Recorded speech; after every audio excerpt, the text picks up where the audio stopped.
Saya mengundang Bapak Ibu untuk bangkit berdiri. Panggilan ibadah pada hari ini terambil dalam Mazmur 22 ayat 23 sampai 24. Aku akan memasyurkan namamu kepada saudara-saudaraku dan memuji-muji engkau di tengah-tengah jemaah. Kamu yang takut akan Tuhan, pujilah dia hai segenap anak cucu Yakub, muliakanlah dia dan gentarlah terhadap dia hai segenap anak cucu Israel. Kita bersyukur kepada Tuhan karena keadilan Tuhan. Kita bersyukur bagi nama Tuhan, Tuhan yang maha tinggi. Kita mau menaikkan lagu ini, Aku Hendak Bersyukur pada Tuhan.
Bagi namamu ya Tuhan di tempat yang maha tinggi.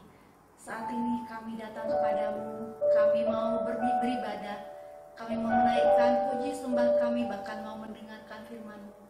Engkau pakai waktu ini Tuhan, Engkau jamah hati kami, sehingga kami benar-benar boleh duduk diam dan mendengarkan isi hati Tuhan.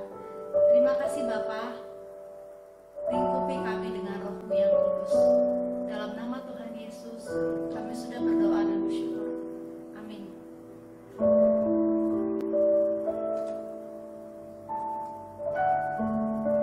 Ayat pengakuan dosa pada hari ini terambil dalam Pengkhotbah 12 ayat 14. Karena Allah akan membawa setiap perbuatan ke pengadilan yang berlaku atas segala sesuatu yang tersembunyi, entah itu baik, entah itu jahat.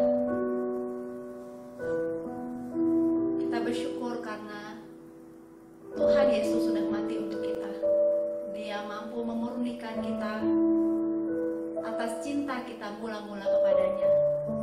Kiranya kita boleh datang kepada Tuhan, menaikkan syukur kita, puji kita, murnikan tekad di hatiku agar aku tersadar untuk kembali kepadamu ya Bapa. Kita mau menyanyikan lagu ini, murnikan.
Saudara, mari kita menaikkan doa pengakuan dosa. Tidak ada satu hal yang paling terkecil, saudara, yang tidak bisa kita akui, kita bawa kepada Tuhan, karena semua terbuka di hadapan Tuhan. Tidak ada sesuatu yang terlalu besar yang Tuhan tidak bisa ampuni. Saudara, mari kita bawa dosa-dosa kita yang kita sadar atau tidak sadar kita lakukan, yang sudah melukai hati Tuhan, melukai hati orang-orang di sekitar kita. Saudara, mari kita berdoa.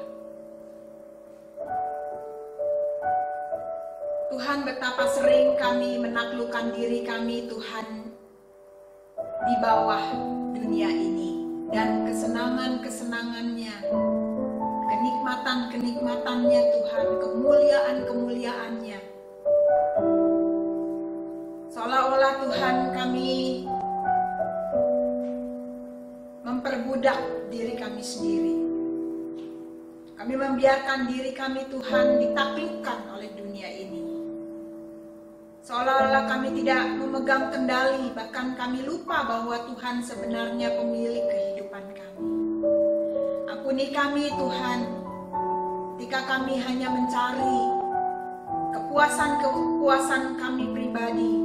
Ada banyak hal Tuhan, kami tidak bertanya kepada Tuhan apa yang Tuhan kehendaki bagi hidup kami. Tapi kami berjalan sendiri Tuhan. Kami mencari Allah-Allah lain di dalam hidup kami Tuhan, yang kami senangkan. Kami memuja Allah-Allah lain, bahkan kami memuja diri kami sendiri, memuji diri kami sendiri. Oh Tuhan, ampuni kami. Sesungguhnya kami hanyalah hamba dunia. Kami percaya Tuhan, ketika kami datang di hadapan-Mu, Engkau sekali lagi Tuhan, dengan penuh kemurahan, belas kasihan, penuh rahmat, Engkau mengampuni kami sekali lagi. Bahkan menguatkan kami Tuhan untuk hidup seturut dengan kehendak Tuhan, memuliakan Tuhan, memuji Tuhan. Terima kasih Tuhan untuk pengampunan-Mu yang besar. Dalam nama Tuhan Yesus kami berdoa. Amin. Saudara, janji pengampunan dosa dari Ibrani 13 ayat 20-21. Maka Allah damai sejahtera yang oleh darah perjanjian yang kekal telah membawa kembali dari antara orang mati Gembala Agung segala domba, yaitu Yesus Tuhan kita. Kiranya memperlengkapi kamu dengan segala yang baik untuk melakukan kehendak-Nya dan mengerjakan di dalam kita apa yang berkenan kepadanya oleh Yesus Kristus. Bagi Dialah kemuliaan sampai selama-lamanya. Amin. Silakan duduk, saudara.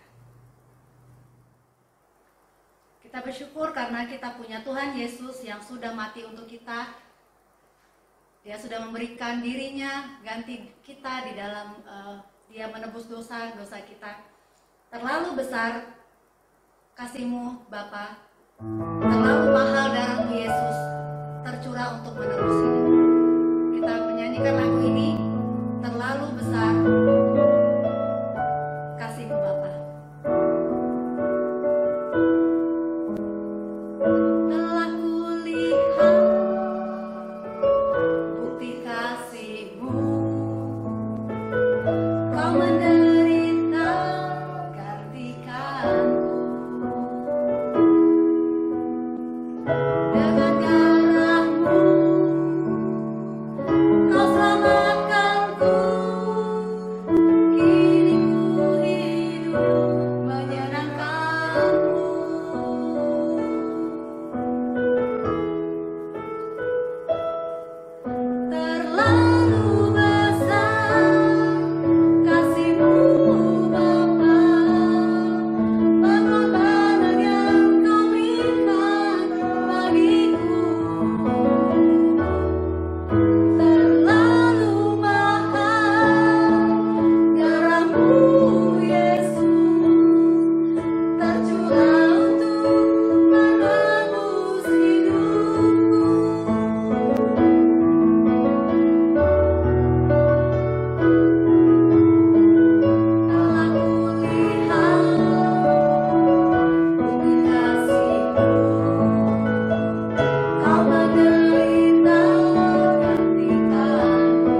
Petunjuk hidup baru terambil dari 1 Korintus 6 ayat 12.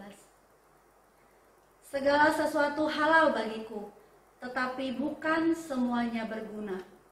Segala sesuatu halal bagiku, tapi aku tidak membiarkan diriku diperhamba oleh suatu apapun. Saya undang jemaat untuk bangkit berdiri. Dan sebagai bagian dari gereja yang am, marilah bersama-sama dengan gereja-gereja di sepanjang abad dan tempat, kita mengikrarkan pengakuan iman rasuli yang berbunyi demikian. Aku percaya kepada Allah Bapa yang Maha Kuasa, Khalik langit dan bumi, dan kepada Yesus Kristus, anaknya yang tunggal, Tuhan kita, yang dikandung dari Roh Kudus, lahir dari anak darah Maria, yang menderita sengsara di bawah pemerintahan Pontius Pilatus, disalibkan, mati dan dikuburkan, turun ke dalam kerajaan maut, pada hari yang ketiga bangkit pula dari antara orang mati, naik ke surga, duduk di sebelah kanan Allah, Bapa yang Maha Kuasa, dan dari sana ia akan datang untuk menghakimi orang yang hidup dan yang mati. Aku percaya kepada Roh Kudus, gereja yang kudus dan am, persekutuan orang kudus, pengampunan dosa, kebangkitan tubuh, dan hidup yang kekal. Amin. Silakan duduk.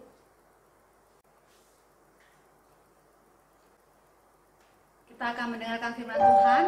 Mari kita menyanyikan lagu Saatnya, Saatnya, Ia akan genapkan pada saatnya. Ia akan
Saudara, sebelum kita mendengarkan firman Tuhan, mari kita berdoa.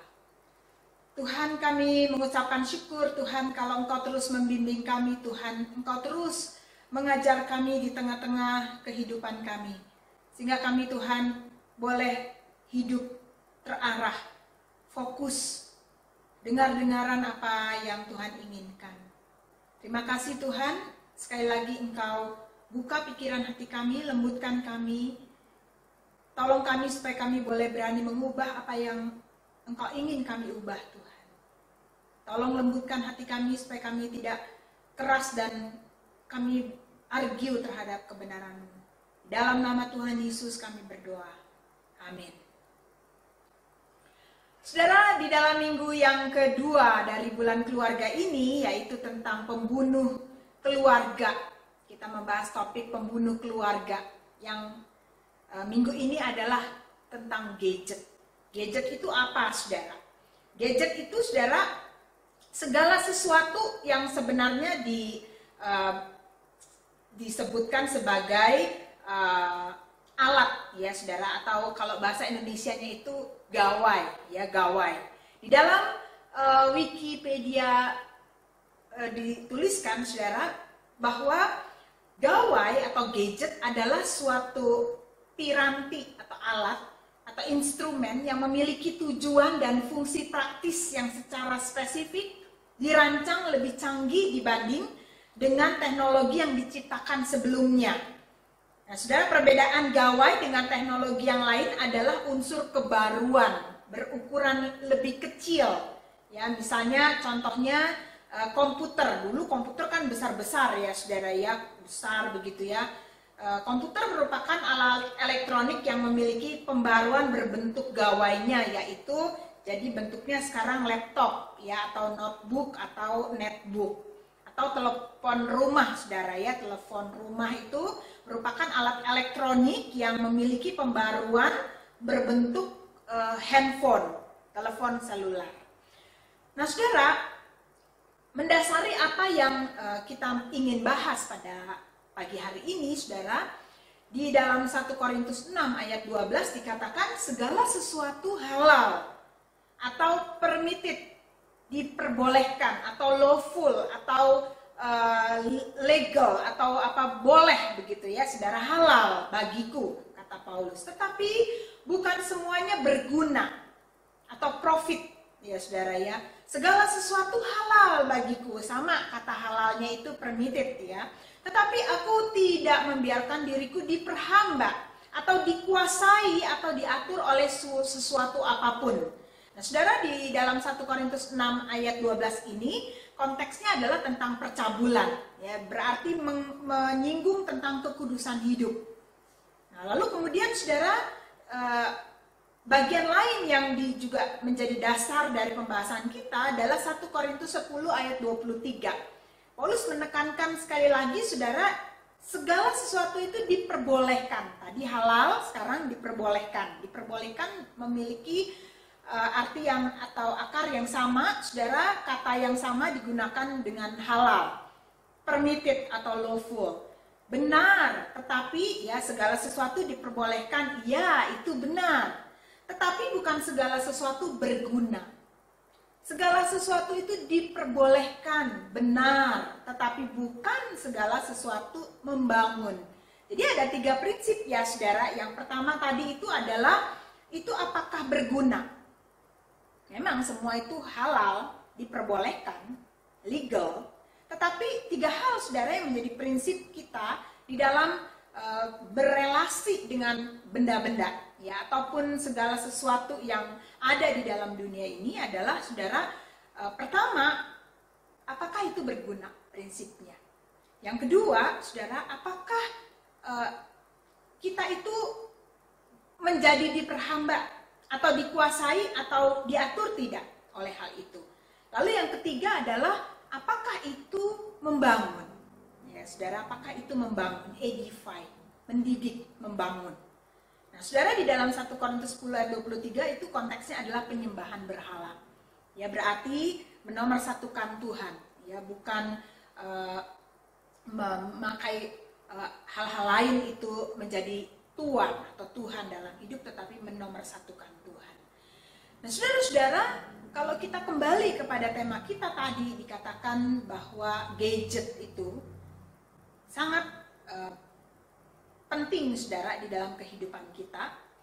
Gadget mempunyai juga pemahaman yang bukan cuma fisik, saudara, tetapi juga software, ya, atau aplikasi-aplikasi yang ada di dalamnya. Misalnya, saudara, kalau handphone, ya, saudara, ya, bukan cuma fisiknya aja, tetapi alat-alat atau aplikasi-aplikasi yang ada di dalamnya itu juga disebut sebagai gadget, ya, saudara, ya.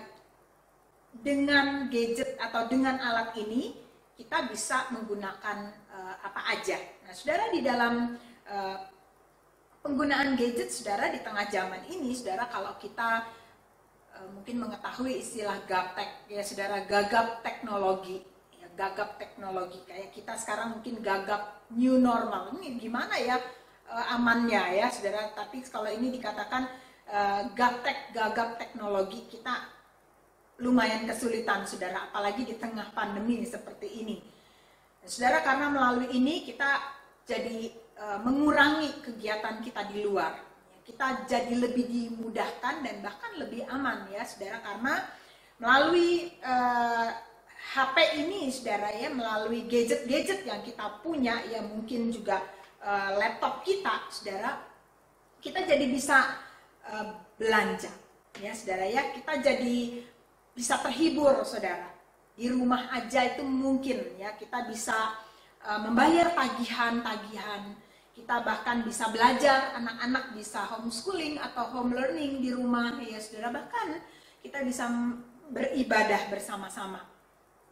Kita bisa bersekutu bersama-sama, saudara. Walaupun tidak bentuk fisik, tetapi kita secara online kita bisa berdoa bersama-sama. Kita bisa membangun komunikasi, saudara. Bahkan ada yang bisa pacaran, ya, saudara, LDR, ya, saudara, ya, long distance relationship. Jadi bisa tanya, kamu gimana kabarnya di sana, ya, kamu jaga kesehatan, ya, dan sebagainya. Mereka bisa membangun komunikasi dari jarak jauh.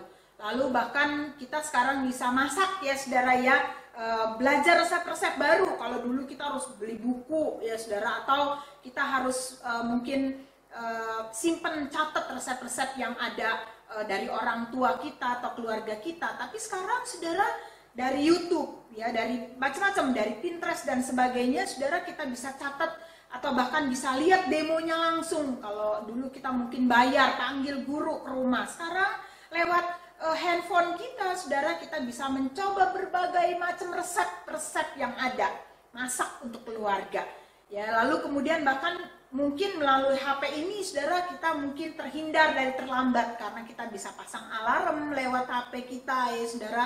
Udah jarang mungkin orang pakai alarm yang konvensional, ya, walaupun mungkin kita perlu juga, ya, saudara. Tetapi sekarang bahkan kita bisa melakukan meminta HP untuk bangunin kita, ya, saudara, ya, bisa dipakai untuk hal-hal itu. Banyak sekali, saudara, teknologi ini atau gadget ini menolong kehidupan kita. Tetapi, saudara, selain itu kita juga sebenarnya memerlukan waktu untuk belajar. Makin banyak, saudara, aplikasi yang kita miliki, kita mesti belajar, saudara. Misalnya baru-baru ini, saudara, kita apa-apa serba Zoom, ya, saudara, webinar, Zoom meeting, ya, saudara, ya, harus pakai Zoom karena mungkin orangnya banyak kan. Kita juga mau share materi-materi kita, saudara. Wah, saya juga belajar tuh bagaimana sih pakai Zoom itu, ya, nyobain dan sebagainya. Itu perlu waktu. Saya belajar aja itu perlu kira-kira 1,5 jam, ya, saudara, nyobain, ngoprek dan semuanya, saudara, apa aja yang bisa, gimana caranya dan sebagainya, saudara, ya, kira-kira 1,5 jam, 2 jam, saudara, saya belajar untuk itu, ya. Lalu kemudian, saudara, melalui gadget ini, saudara, kita juga sebenarnya merasakan banyak manfaatnya. Lalu kemudian kita perlu belajar menginvestasikan waktu, ya, saudara, bahkan kita menginvestasikan uang karena kita mungkin harus bayar, ya, saudara, ya, mungkin harus langganan Zoom-nya, ya, saudara, atau kita harus beli bahkan gadgetnya, bahkan beli aplikasinya dan sebagainya. Saudara, kalau tiap malam kita doa bersama aja, saudara, saya aja memerlukan beberapa perangkat, ya saudara ya, selain menggunakan tab, ya saudara, tab. Lalu saya juga perlu speaker nih, saudara ya, speaker, suaranya lagu-lagu yang mau saya pilih ya, kayak beberapa lagu, lalu kemudian dikeluarkan lewat speaker, karena kalau lewat tabnya aja kan kecil ya saudara, lalu mesti perlu speakernya mengeluarkan suara dari lagu yang saya inginkan. Lalu kemudian saya perlu handphone saudara untuk merekam suara saya dan speaker ini. Lalu kemudian saya perlu headset ya, headphone ya saudara, perlu ini. Dan banyak saudara perangkat-perangkat lain, aplikasi. Setelah suara itu masuk, saya harus mixer atau di cutter ya saudara, lalu digabungkan. Misalnya kalau kita persekutuan doa malam, suara saya dengan suara GI Andi misalnya yang khotbah ya, Rabu kemarin itu, dia kirimkan suara khotbah rekaman dia, lalu saya harus gabung, lalu ada aplikasinya juga saudara. Dan itu memerlukan waktu, menyerap waktu, menyita waktu kita. Saudara, belum lagi saudara untuk hal-hal yang hiburan, misalnya kayak Pinterest.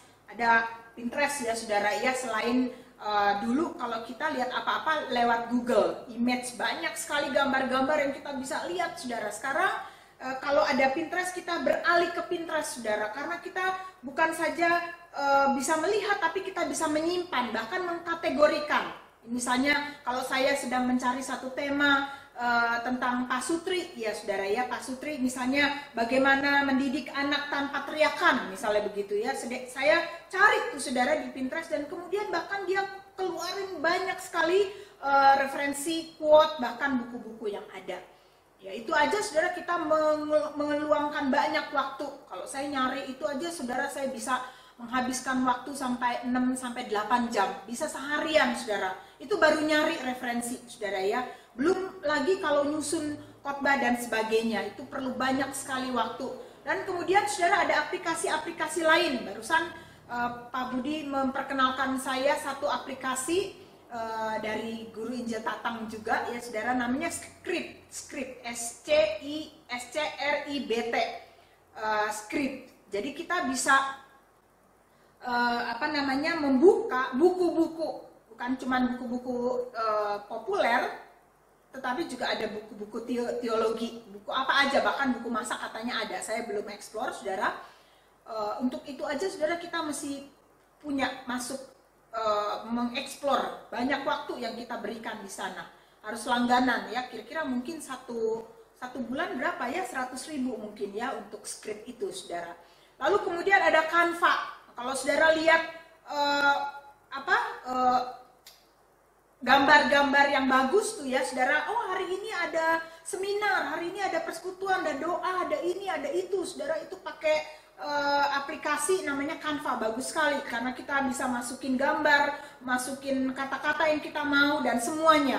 Saudara, ada banyak sekali saudara aplikasi-aplikasi di dalam handphone kita. Ada YouTube, ada IG, Instagram ya, Facebook, Twitter, detik.com ya saudara, S-Line, Netflix, belum aplikasi belanja seperti Topet ya, Tokopedia, Shopee ya saudara ya, Traveloka, Airbnb ya, WA atau WhatsApp. Lalu kemudian WhatsApp kita aja saudara, yang grup ada berapa ya saudara ya, saya aja kira-kira mungkin ada 22-an grup saudara. Lalu kemudian ada aplikasi sekarang bertambah, mungkin ada aplikasi IKEA dan sebagainya saudara.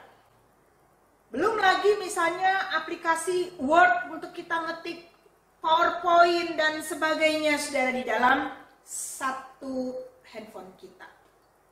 Saudara, benar-benar kita bisa high tech ya saudara ya, nggak gaptek, high teknologi. Tapi kemudian kita menjadi low touch saudara, kurang bersentuhan, karena memang waktu kita jadi banyak saudara dengan ini, karena kita asik sekali saudara, kita berpindah, kita berselancar saudara, dari pekerjaan ke hiburan ya saudara ya, nggak perlu suami, istri, anak, nggak perlu orang lain, kita udah terhibur saudara. Nggak ada mereka kayak nggak apa-apa.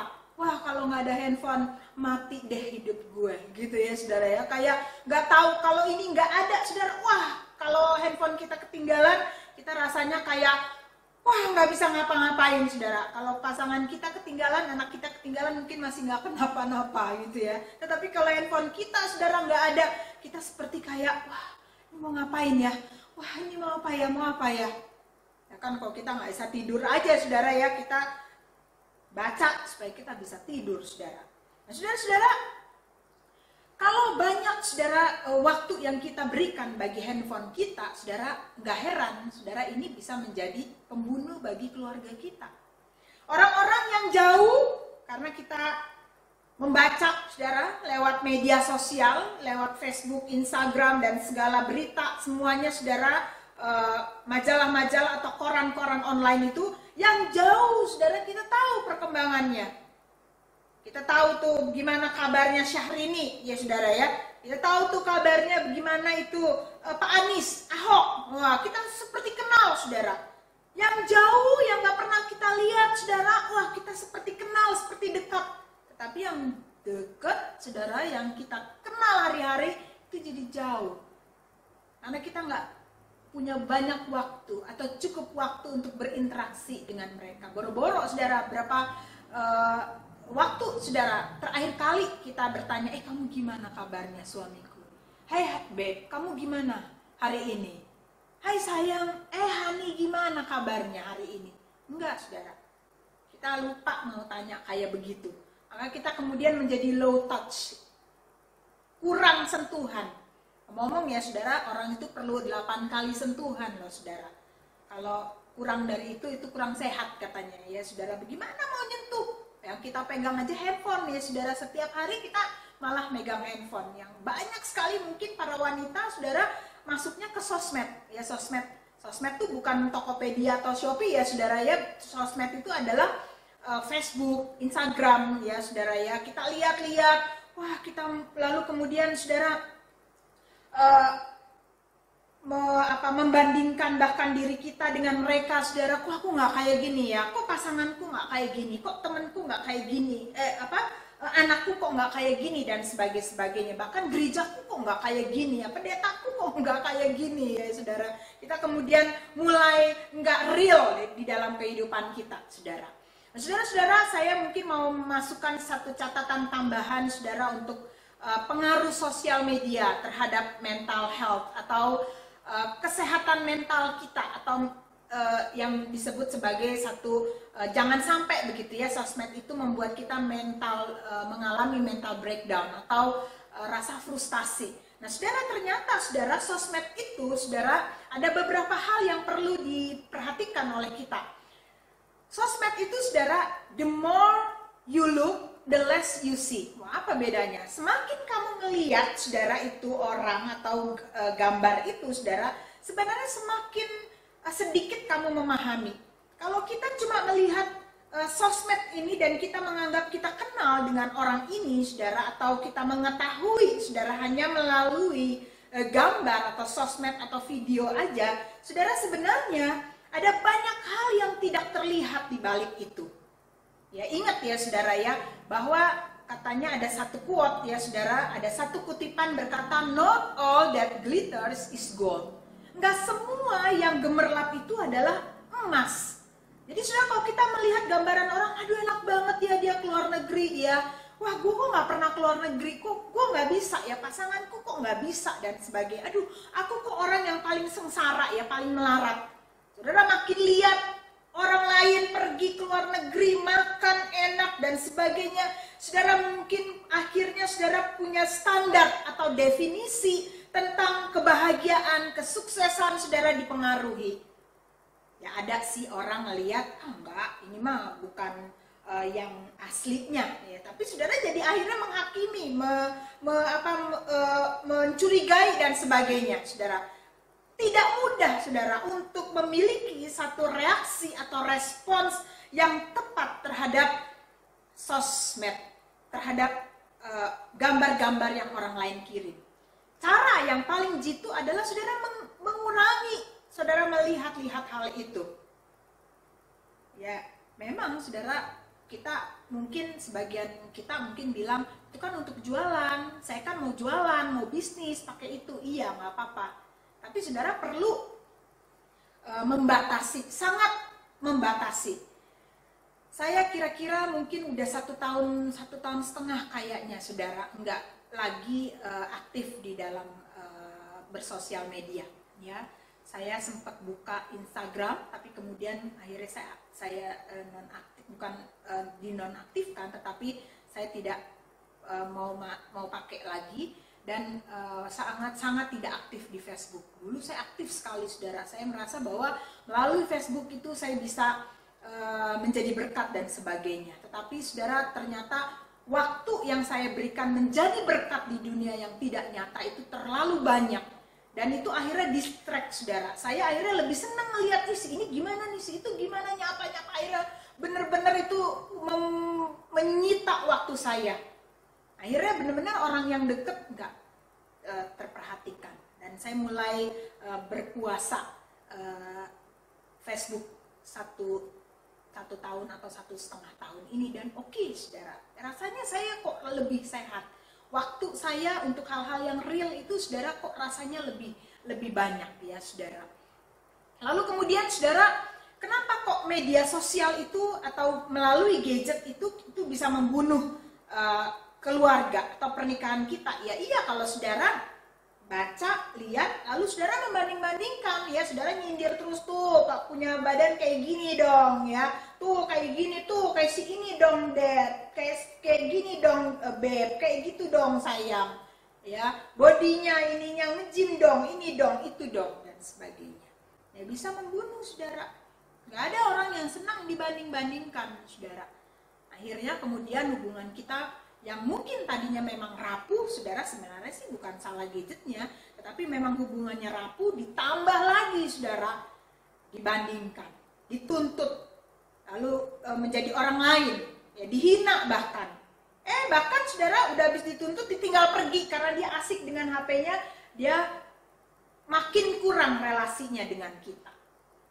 Lalu kemudian saudara, di dalam bersosial media, ini khusus sosial media ya saudara, yang kita paling sering kita lihat di dalam gadget atau HP kita saudara, yaitu saudara yang prinsip yang kedua yang tadi adalah jangan percaya sama apa yang kita lihat begitu saja ya. Yang kedua adalah moderation, yaitu bersikap tidak berlebihan ya. Jadi saudara bersikap tidak berlebihan, jangan berlebihan memakai waktu untuk mengeksplor Facebook atau Instagram atau sosial media kita, saudara. Ada berapa banyak waktu yang disebut berlebihan, saudara, kita bisa ukur seberapa banyak waktu yang kita pakai untuk hal itu dibanding untuk hal lain. Ya, mungkin kita jadi baca bukunya kurang. Selera baca buku kita melorot, saudara. Karena di handphone itu kan nggak ada ya saudara ya artikel-artikel yang panjang. Kita jadi lebih suka saudara yang pendek. Males tuh kalau baca buku tebel-tebel. Dulu kita mau tuh baca buku tebel-tebel ya saudara. Sekarang kita nggak mau lagi. Kita malah mau lihat yang lebih ringkas. Kita merasa kita tahu hanya dengan membaca headline-nya aja atau judulnya aja. Padahal kita nggak baca tuh dengan detail. Dan ada banyak hal-hal saudara yang kemudian membuat kita menjadi lebih menurun di dalam selera baik kita. Lalu kemudian saudara, jangan biarkan sosial media itu mendikte standar kita ya, tentang arti sukacita, tentang arti kebahagiaan, kecantikan, arti sukses, arti rohani. Sukses itu atau orang yang diberkati itu adalah orang yang pergi ke gereja yang besar, lalu kemudian dia punya liburan yang ke luar negeri, punya rumah yang besar, mobil yang hebat, dan sebagainya. Foto keluarga yang bagus, dan sebagainya. Makan di tempat resto yang wah, dan sebagainya. Lalu kemudian saudara, kita membangun satu arti atau standar yang salah tentang hal itu, yang melenceng dari firman Tuhan. Itu bisa membunuh keluarga kita, bahkan membunuh kehidupan kita, bahkan saudara, itu merusak kehidupan kita dengan Tuhan. Lalu kemudian kita mendikte, sosial media itu mendikte standar-standar rohani. Artinya rohani itu begini begitu, ya saudara. Artinya berkuasa, arti hidup, arti gereja. Ya saudara ya, bahkan kita bilang, wah gereja yang berhasil adalah gereja yang seperti ini loh, yang ada di YouTube loh. Ya, lalu kemudian saudara kita mulai memikirkan hal-hal yang lain dan kita menghakimi gereja-gereja yang mungkin kecil, ya saudara, nggak punya fasilitas untuk hal itu, akses tenaga atau sumber daya manusia. Padahal gereja itu baik-baik aja saudara, di dalam persekutuannya baik, firman Tuhannya injili, ya memberitakan Kristus dengan baik, mereka melakukan sesuai dengan kebenaran firman Tuhan. Nggak apa-apa cuman karena dia nggak ada di YouTube lalu kemudian kita menghina gereja itu, menganggap gereja itu kurang berhasil. Iya, bahwa kita sekarang perlu saudara ya memperlengkapi gereja kita untuk online, ya saudara. Tetapi saudara, itu bukan segala-galanya, itu bukan standar yang kalau kita mau balik ke Alkitab saudara, itu mungkin perlu pembahasan tersendiri. Nah saudara, kalau di dalam konteks sosial media ini bagi keluarga kita saudara, nah ini yang perlu diperhatikan ya tadi. Yang keempat adalah prioritaskan apa yang seharusnya menjadi prioritas. Jangan biarkan sosmed menghalangi kita mencapai real goal atau hal-hal yang real ya saudara. Misalnya waktu kita bersama-sama, fokus kita kita mau kebersamaan keluarga nih. Tapi fokus kita, atau berduaan nih dating, tapi fokus kita, ini kayaknya bagus nih kalau di-share nih. Gini nih, kita akhirnya merusak suasana saudara. Gini nih, kita foto dulu, foto ini, kita tata dulu makanannya ya saudara ya, ambil angle yang tepat, ini itu udah bete semua saudara, udah hilang semua seleranya, semangatnya. Kita jadi lebih fokus kepada hal-hal yang nggak nyata, yang mau share momen itu. Tidak selalu saudara, nikmatilah momen itu tanpa kamera. Tidak selalu momen itu saudara kita abadikan di HP kita, bukan? Kita punya memori, punya pikiran saudara yang Tuhan ciptakan itu bisa memuat apa saja, dan nanti saudara itu mengendap dan kemudian kita bisa menceritakannya saudara, tanpa ini kan terbatas sekali, itu hanya merekam hanya sebagian kecil. Tapi saudara, momen itu saudara kita betul-betul goalnya itu real.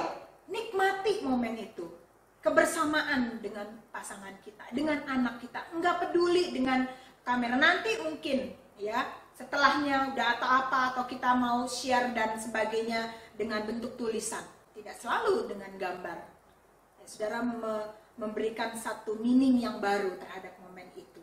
Atau saudara simpan, saudara doakan, saudara nikmati momen itu bersama dengan pasangan atau keluarga kita. Nah, saudara, itu terkait dengan sosmed. Lalu kemudian saudara dengan gadget, dengan handphone ya saudara, karena begitu canggihnya saudara disebut gawai atau gadget karena memang tergantung pada perkembangan dari HP ini. Ada hal-hal yang baru, teknologinya terus mutakhir ya saudara ya, mutakhir, canggih. Semakin kecil, semakin ringkas, semakin bisa mengerjakan banyak hal.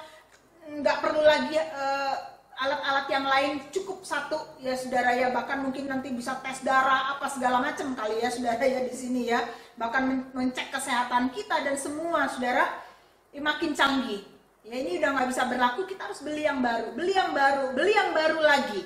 Nah, ini adalah salah satu faktor pembunuh keluarga saudara, karena kita jadi harus membeli, mungkin ini belum selesai cicilannya saudara, lalu kita udah harus nyicil lagi yang baru. Terus begitu, akhirnya saudara keuangan keluarga kita ambruk. Uang menjadi penyebab perceraian, penyebab pertama perceraian loh saudara. Lalu kemudian karena barang-barang itu saudara kita terjerat hutang. Lalu kemudian keluarga kita berantakan gara-gara kita terus mengejar kebaruan itu. Nah saudara, sekarang bagaimana hubungan kita dengan HP ini saudara? Saudara harus berani meletakkan ini pada saat-saat tertentu. Bukan ini yang menguasai kita, tetapi kita yang menguasai. Tinggalkanlah ini, saudara. Berani meninggalkan ini, saudara. Misalnya pada waktu kita kumpul dengan keluarga, taruh. Saya kadang-kadang, saudara, taruh aja jauh-jauh. Misalnya kalau ngumpul di ruang ruang keluarga, saya taruh aja deh di meja makan, begitu ya, supaya saya nggak terlalu. Atau saya taruh di kamar, ya. Bukan karena dicas, ya, saudara ya. Saya sengaja nggak mau pakai power bank. Kenapa, saudara? Karena power bank itu membuat kayak sesuatu yang terus harus on itu handphone di tangan saya. Terus mau saya pakai, ya, walaupun memang kadang-kadang kalau kita mungkin ada bisnis ataupun belajar dan sebagainya di luar, saudara, kita perlu power bank, ya. Tetapi kita perlu memikir ulang, apa benar saya memerlukan barang itu, benda itu? Apa itu membuat justru lebih membuat saya terikat atau enggak? Ya, lalu kita kemudian akhirnya kehilangan banyak momen di dalam hidup kita. Nah, saudara, saya pernah menyinggung tentang mindful, ya, saudara. Jadi, ya, ada di sini, in the moment. Ada orangnya. Bahkan mungkin, saudara, ada pasangan suami istri, saudara, waktu mereka berduaan di kamar, saudara, ya, handphonenya itu tetap dia pasang, ya, saudara. Ya, bukan cuma buat musik, saudara, tetapi ya dia mau dengerin yang lain juga. Tetap ada, nggak bisa jauh dari handphone itu. Bahaya, ya, saudara, ya. Lalu kemudian, saudara, yang kedua adalah bagaimana relasi kita dengan handphone atau gadget ini. Yang kedua, yang tadi yang pertama adalah letakkan HP di tempat tertentu. Yang kedua adalah, saudara, respect terhadap keluarga dan teman. Respect terhadap mereka kalau kita bersama dengan mereka. Kata Tuhan, kasihilah sesamamu. Ya, kasihilah sesamamu. Mungkin, saudara, cara kita mengasihi pasangan kita, keluarga kita, adalah dengan respect. Adalah dengan tidak, ya, gue denger, ya, lu ngomong aja, gue denger kok. Mungkin itu sebenarnya pasangan kita terganggu. Dan saudara harus mengasihi dia berdasarkan apa yang dia merasa dikasihi. Saudara perlu taruh handphone itu. Saudara perlu sensitif. Waktu anak saudara datang, saudara pegang handphone, dia ngomong, tapi saudara terus akhirnya dia pergi, saudara cuek juga. Karena saudara lebih asik dengan handphone. Saudara perlu sensitif, kita perlu sensitif. Oh iya, sorry. Saya balas dulu ya sebentar ya. Oke, gimana? Sini, sorry. Respon, saudara, dengan baik. Respect terhadap mereka. Orang lebih berharga, kehadiran orang lebih berharga daripada benda-benda mati ini, saudara. Yang ketiga adalah dalam satu minggu, saudara, mungkin kita perlu sekali meletakkan HP di tempat yang khusus. Enggak dipegang, biarin aja. Kalau kita pergi, nggak apa-apa itu ditinggalin. Mungkin perlu begitu, saudara. Atau itu betul-betul di silent. Hari itu di silent. Dulu saya, saudara, beberapa waktu lalu saya komit ya sama Tuhan. Tuhan, kalau saya hari Senin, saya kepengen banget matiin HP saya. Ya, kalau saudara beberapa kali kalau hari Senin saya low respons, saudara maaf ya, karena memang itu saya nggak mau terlalu buka WA saya, ya, karena itu hari Sabat ya, saudara, atau hari khusus istirahat begitu ya. Tetapi saudara, walaupun saya nggak WA-an, belakangan saya jadi, kan saya mau baca buku, saya kan mau ini, mau itu. Jadi benar-benar, saudara, 7 hari itu saya benar-benar sama HP. Emang sih nggak sama orang-orang ya, saudara ya, kecuali sama pasangan, sama keluarga. Tetapi saya tetap sama HP, saudara. Saya tetap sama gadget saya. Ya, saya juga perlu bertobat untuk hal itu, saudara. Saya rasa saya perlu mendisiplin diri lagi untuk mungkin satu hari itu saya betul-betul nggak pakai handphone ini, ya, saudara. Lalu kemudian, saudara, kata tadi 1 Korintus berkata, apakah itu berguna apa enggak ya sebagai salah satu standar. Saudara, daripada kita cuma memakai handphone ini untuk hal-hal yang lain ya, saudara, mari kita mulai mengefektifkan juga, saudara, gadget-gadget kita ini, saudara, untuk membangun keluarga kita, mendidik keluarga kita, saudara. Main musik bersama, ya, kemarin keluarga Pak Dedi, Ibu Etna ya sekeluarga bikin musik bersama, lalu mungkin diedit ya sama Pak Dedi di dalam aplikasi musik tertentu, lalu kemudian di-share. Wah, itu menghibur ya saudara, anak-anak juga seneng main musik, masing-masing ada yang main drum, ada yang main piano dan sebagainya, ada yang nyanyi ya saudara ya, pakai alat-alat ini untuk bersama-sama membangun keluarga, nonton Netflix bareng ya saudara, diskusi tentang film itu saudara, lalu kemudian main games bareng. Nah, bapak-bapak sama anak ya tahu gamenya apa, main games bareng sama dia. Ada banyak saudara games di handphone, di tab ya, paling enak sih ya saudara ya, di tab lebih besar kita bisa main games di situ. Saya suka main sama anak saya sambil ngobrol, main game kotak-kotak apalah begitu. Sebenarnya bukan mainnya tapi kebersamaannya, keseruannya ya saudara. Bahas sesuatu yang lagi booming dengan remaja.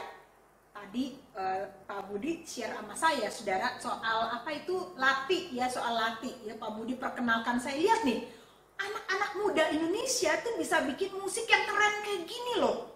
Dia sekarang udah 40 juta loh viewersnya ya. Waktu saya lihat, keren banget ya, bagus banget. Padahal waktu itu kayaknya saya pernah lihat tapi nggak terlalu ini ya saudara ya, nggak terlalu perhatiin ya. Tapi tadi waktu dikasih lihat, iya keren banget ya.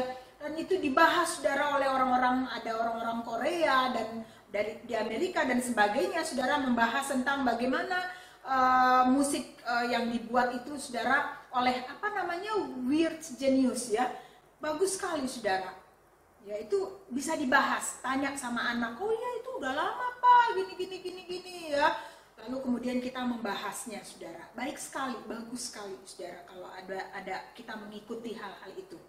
Lalu chat dengan anak remaja ya, ya memang saudara kadang-kadang kita kesulitan ya sama anak remaja, gimana ya ngomong sama dia. Ini diem aja ditanya, ya saudara pakailah WA, Line ya, ngobrol sama dia, tanya, kamu gimana? Bukan cuma ngirimin ayat-ayat Alkitab ya saudara, sama gambar-gambar good morning, good night dan sebagainya ya saudara. Tetapi mungkin saudara bisa membuka kalau percakapan komunikasi lewat WA. Ya ini cuma jembatan, ini sebagai permulaan aja. Saudara bisa pakai itu untuk selanjutnya ya komunikasi face to face. Tetapi saudara bisa memakai lewat WA, ngobrol sama dia, chat dengan dia. Ya, saudara nggak pasrah, saudara berjuang membangun komunikasi dia meskipun cuma lewat WA. Ya nggak apa-apa saudara. Lalu yang selanjutnya saudara, nah ini mungkin agak kontroversi ya saudara ya. Walaupun saya nggak setuju anak-anak kecil itu punya handphone sendiri. Buat saya sampai 6 SD itu baru boleh punya handphone sendiri. SMP baru boleh punya handphone sendiri ya buat saya. Saudara boleh pikir ulang untuk hal itu. Tetapi saudara, untuk anak-anak remaja kita saudara perlu membelikan mereka, memperlengkapi mereka dengan laptop yang baik. Ya, saya setuju bahwa anak-anak remaja memiliki laptop yang baik supaya dia bisa mengerjakan banyak hal baik di dalam atau melalui gadget mereka. Mereka bisa berkembang ya, dan tentu saja saudara waktu mereka diberikan gadget, kita harus memberikan panduan kepada mereka dan kita memberitahu ada aplikasi-aplikasi yang baik loh ini. Ya, saudara, jangan saudara nggak usah punya laptop, nanti kamu kecanduan, ini barang setan dan sebagainya. Jangan saudara, ini ada satu kenyataan bahwa anak muda memang perlu memiliki, ini adalah penduduk asli internet atau online atau teknologi adalah generasi anak-anak kita. Kita bisa beli barang-barang yang lain untuk keperluan kita yang mahal, saudara. Tapi kita juga perlu memikirkan bahwa anak-anak kita, generasi muda kita ini perlu memiliki gadget-gadget yang baik. Tapi kita bantu, kita pandu, saudara, bukan dilepaskan begitu saja. Sehingga saudara punya bonding dengan mereka. Jadi bukan mereka melihat papa punyanya yang bagus, aku punya yang jelek. Ya saudara ya. Padahal mungkin sebaliknya ya saudara ya, mereka yang justru perlu kita perlengkapi dengan hal yang baik supaya waktu mereka sekolah, mereka punya hal yang baik, nggak punya hal-hal yang baju yang banyak, sepatu yang keren-keren, gak apa-apa. Yang penting mereka saudara punya laptop yang baik, supaya mereka bisa mengembangkan diri mereka. Ada banyak hal yang baik yang bisa dikerjakan. Kita perlu mengakses, memberi akses itu kepada anak-anak kita. Itu saja saudara. Jadi 3 hal ya saudara ya. Yang pertama adalah apakah itu berguna? Jangan sampai itu tidak berguna saudara, malah menghancurkan. Saudara perlu puasa untuk hal itu. Kalau saudara entah makanan, entah gadget, bahkan olahraga yang baik pun saudara, itu berguna. Tapi kalau saudara yang kedua diperhamba, itu menjadi jelek di mata Tuhan. Yang ketiga, apakah itu membangun, mengedify. 3 prinsip itu. Saudara, mari kita berdoa. Tuhan, kami berdoa menyerahkan Tuhan keluarga-keluarga di gereja kami khususnya. Keluarga kami Tuhan, di dalam berelasi dengan gadget. Handphone menjadi satu kebutuhan utama di dalam kehidupan kami. Tetapi kami sungguh-sungguh Tuhan perlu Tuhan arahkan, ingatkan sekali lagi di dalam menggunakan hal itu. Bukan hidup kami yang takluk kepada gadget atau handphone. Tetapi justru alat-alat itu yang kami pakai untuk memuliakan Tuhan. Untuk membangun keluarga kami, membangun diri kami. Memperdalam pengenalan kami akan Tuhan, memperdalam pengenalan kami satu dengan yang lainnya di dalam keluarga kami. Ampuni kami Tuhan, kalau di antara kami Tuhan ada yang kesulitan berkomunikasi karena kami memakai begitu banyak waktu dengan handphone kami. Tuhan tolong beranikan kami Tuhan, kuatkan kami untuk kami bertobat, untuk kami mengambil waktu, mengambil jarak dengan handphone kami, berpuasa, dan kami boleh merasakan bahwa kami oke tanpa handphone di dalam beberapa waktu singkat. Kami perlu mengatur Tuhan untuk kegiatan kami dengan gadget-gadget itu. Tolong kami supaya kami diberikan kesungguhan, membangun hubungan yang lebih real, yang lebih nyata. Tolong kami kalau kami sudah diracuni oleh banyak standar-standar yang salah, yang keliru ketika kami melihat sosial media. Tolong kami supaya boleh diarahkan kembali Tuhan kepada kebenaran firman-Mu tentang arti hidup, arti gereja, arti kerohanian, arti kesuksesan, arti keluarga. Tolong kami Tuhan. Terima kasih Tuhan. Di dalam nama Tuhan Yesus kami berdoa. Amin. Mari kita membawa yang terbaik pada Tuhan. Kita memberikan persembahan. Kita mau menaikkan juga lagu Ku Memilih Yesus. Bahwa kita akan memilih Yesus apapun dan bagaimanapun kondisi kita.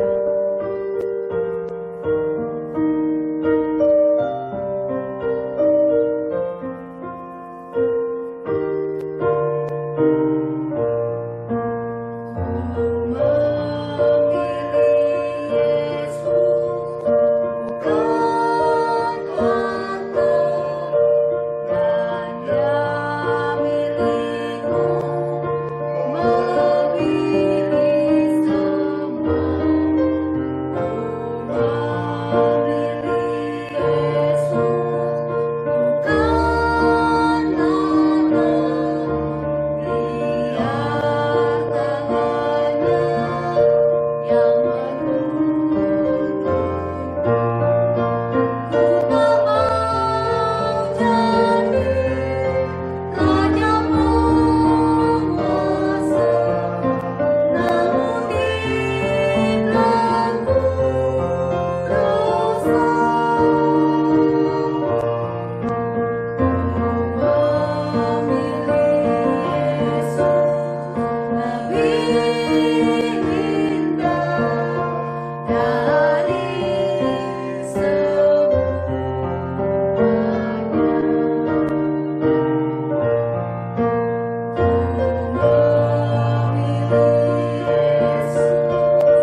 kami boleh terus memilih Engkau di dalam setiap pilihan-pilihan hidup kami.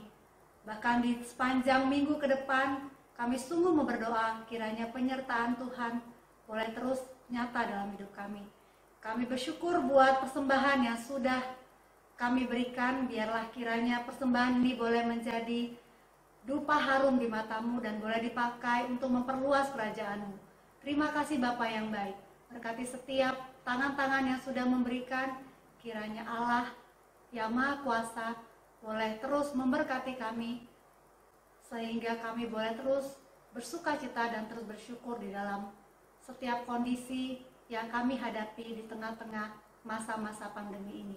Terima kasih Bapa yang baik, inilah doa kami. Di dalam dan demi Tuhan Yesus kami sudah berdoa dan bersyukur. Amin.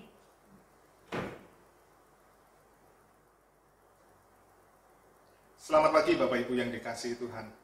Pada pagi hari ini saya ingin kita bersama-sama untuk mendoakan terutama Sinode GKY maupun nanti GKY Greenfield dengan kita, bakal jemaat maupun pos-pos yang lain untuk memikirkan teknis-teknis pelaksanaan jikalau nantinya gereja kita akan membuka ibadah secara konvensional. Doakan supaya Tuhan betul-betul memberi kita hikmat, memberi kami pertolongan untuk bagaimana kami melaksanakan prosedur atau protokol dengan baik, supaya waktu kita bersama-sama nantinya satu saat ketika ibadah konvensional ini dibuka, maka tidak terjadi penularan akan virus corona. Doakan juga untuk situasi di sekitar Cibubur, Bapak Ibu yang dikasihi Tuhan. Kita tahu kondisi di daerah Cibubur itu zona merah.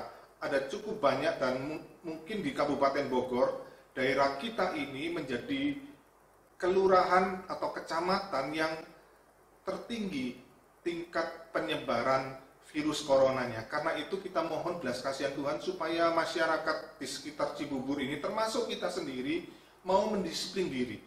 Supaya ini tidak berlama-lama Bapak Ibu yang dikasihi Tuhan. Mari saya mengajak kita bersama-sama mohon kemurahan, mohon pertolongan dan mohon belas kasihan Tuhan. Mari kita bersama-sama berdoa. Tuhan, Engkau tahu situasi yang terjadi saat ini. Ada rencana pemerintah yang mulai membuka secara bertahap kegiatan-kegiatan di dalam masyarakat maupun di dalam pekerjaan. Kami akan sebentar lagi mungkin memasuki masa yang disebut sebagai new normal atau kenormalan yang baru. Karena itu para pemimpin sinode, yaitu sinode GKY maupun dari pemimpin-pemimpin di GKY Greenfield akan memikirkan bersama-sama bagaimana mengatur pola nanti protokol-protokol kesehatan, bagaimana mengatur aturan-aturan yang jelas yang menolong ketika satu saat kami boleh beribadah seperti biasanya, beribadah secara konvensional bertatap muka. Kami boleh melaksanakan protokol kesehatan dengan sebaik mungkin sehingga tidak terjadi penyebaran di antara jemaat kami. Karena itu kami mohon pertolongan-Mu, beri hikmat kepada para pemimpin kami, beri hikmat kepada kami para pengurus juga Tuhan, untuk bagaimana kami boleh memikirkan ini dengan sebaik mungkin. Dan kami juga tak lupa berdoa secara khusus untuk daerah Cibubur ini Tuhan. Engkau tahu di dalam Kabupaten Bogor, kecamatan ataupun kelurahan di daerah Cibubur inilah yang paling banyak penduduknya terkena corona Tuhan. Karena itu kami mohon pertolongan-Mu, terutama Tuhan, kesadaran masyarakat kami, disiplin masyarakat kami, disiplin kami juga Tuhan, untuk kami boleh menjaga dan menerapkan protokol-protokol kesehatan yang benar dan baik Tuhan. Kami bukan sembarangan keluar rumah, kami bukan seenaknya Tuhan tanpa memikirkan aturan-aturan protokol-protokol yang baik. Kami sungguh mohon Tuhan belas kasihan-Mu, sadarkan masyarakat kami Tuhan, terutama daerah Cibubur ini Tuhan, supaya ini tidak berlarut-larut, sehingga semakin lama kami, kalau ini semakin menyebar, semakin tambah banyak, tentunya ini juga mempengaruhi kami untuk kami beribadah Tuhan. Tentunya akan kesulitan bagi kami untuk membuka ibadah secara tatap muka atau secara konvensional. Karena itu kami mohon pertolongan-Mu, kami mohon belas kasihan-Mu. Tuhan, Engkau sendiri yang bekerja. Tolonglah daerah Cibubur ini, tolonglah bangsa Indonesia ini, tolonglah banyak negara di dunia ini yang juga mengalami kesulitan yang sama. Mohon kemurahan-Mu Tuhan. Kami berdoa di dalam nama-Mu Tuhan kami Yesus Kristus, Tuhan yang hidup. Amin. Jemaat yang dikasihi Tuhan, dengarkanlah berita pengutusan yang terambil dari 1 Korintus 10 ayat 31. Aku menjawab, jika engkau makan atau jika engkau minum atau jika engkau melakukan sesuatu yang lain, lakukanlah semuanya itu untuk kemuliaan Allah. Mari saya mengajak kita bersama-sama bangkit berdiri, kita menaikkan doksologi.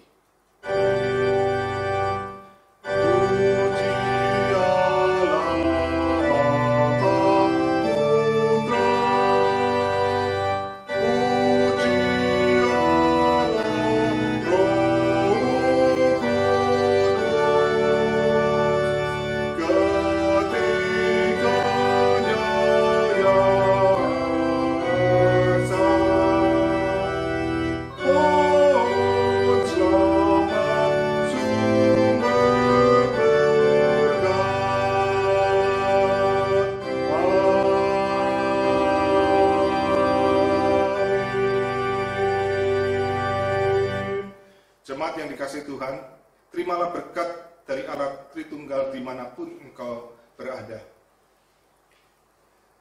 Tuhan memberkati engkau dan melindungi engkau. Tuhan menyinari engkau dengan wajah-Nya dan memberi engkau kasih karunia. Tuhan menghadapkan wajah-Nya kepadamu dan memberi engkau damai sejahtera. Amin.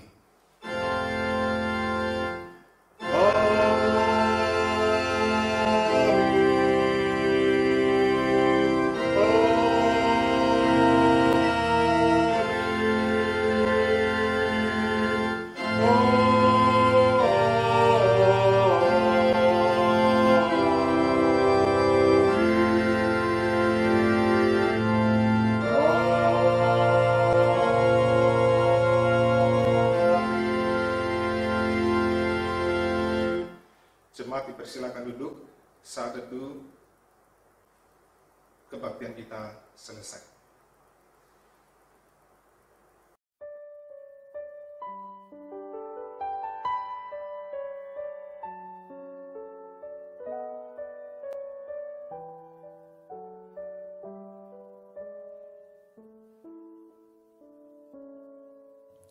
Tuhan, ku datang tertunduk Engkau lihat kedalaman hatiku. Inilah aku hamba-Mu, namun tujuan hidupku hanya melayani diri sendiri.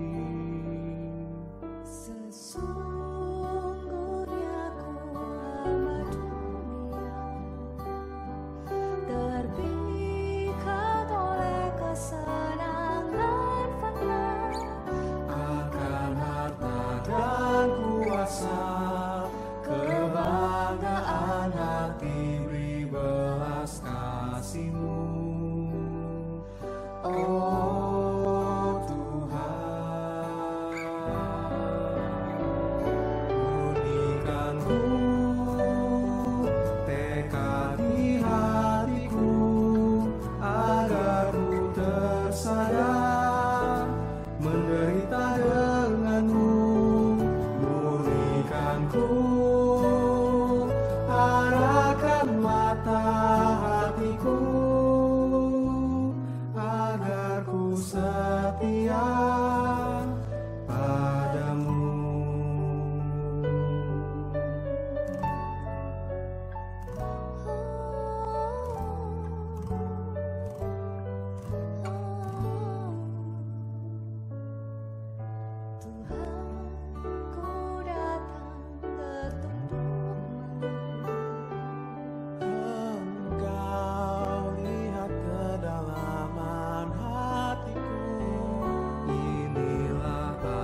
kuasa, kebanggaan hati beri belas kasih-Mu. Oh Tuhan, murnikanku tekad di hatiku, agar ku tersadar menderita denganmu. Murnikanku, arahkan mata hatiku, agar ku setia padamu.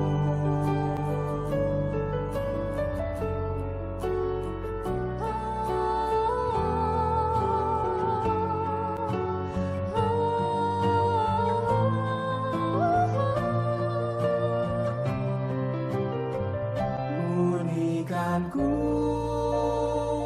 tekad di hatiku, agar ku tersadar menderita denganmu.